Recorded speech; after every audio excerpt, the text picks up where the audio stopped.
You know those late nights, you've got a deadline breathing down your neck, you hop on a video call to get a project done, and you figure, hey, what's the worst that can happen? Maybe a bad connection, or just another boring meeting. But for one college student, a totally routine study session, well, it turned into a live broadcast straight from hell.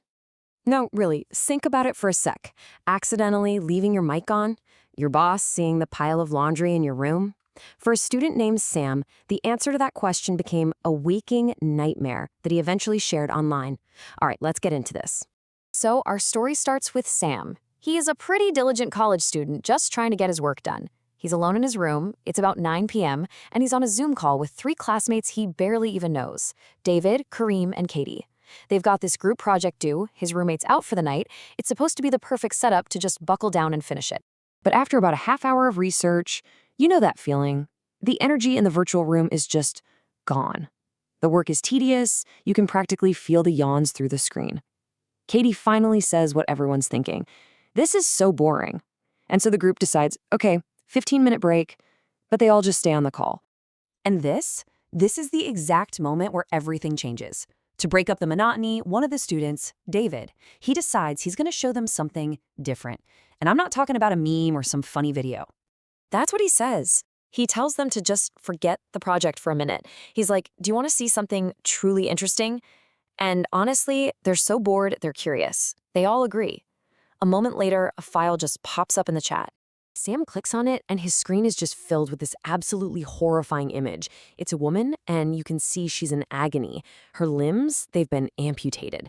The photo is just raw, and it's graphic. The whole group is immediately shocked. Sam and Kareem are demanding to know what it is they're looking at, while Katie just nervously tries to brush it off as, a bad Photoshop job. But David, he's just calm. He tells them, no, it's real. He says he found it on the dark web. And when Katie asks what that even is, he explains it's this part of the internet you can't just find on Google. It's an anonymous, hidden network where horrifying things like this, they're bought and sold, completely hidden from the eyes of the law. Before they can even really process that first image, David sends another one. This time it's a screenshot. It's a live auction site. And the item up for sale? It's the same woman from the photo. Her picture's right there, under the heading Doll Number 20, with a whole description, her age, her height, her weight. It's like a full product listing. The group is completely terrified now and just begging him to stop. So he deletes the images, so they're all shaken, right?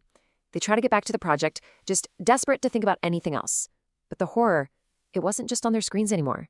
It was about to join their call. All of a sudden, the participant count just ticks up. 4 becomes 5. A completely blank profile, no name, no video, has just entered their private meeting. Sam's the first to ask, who was that? Did someone share the link? But nope, everyone denies it. David, Kareem, Katie, they all swear they have no idea who this is. They try talking to the stranger, asking them to leave. But there's nothing. Just a silent, unnerving presence.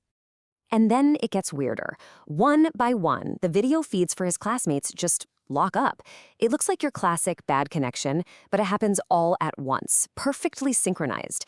In just a few seconds, Sam is completely alone on the call, staring at 3 frozen faces and 1 blank icon. Sam is trying to process what's happening. When that blank icon, it flickers to life, the 5th caller's camera turns on. What Sam sees makes his blood run cold. It's a man, but his face is hidden behind this mask.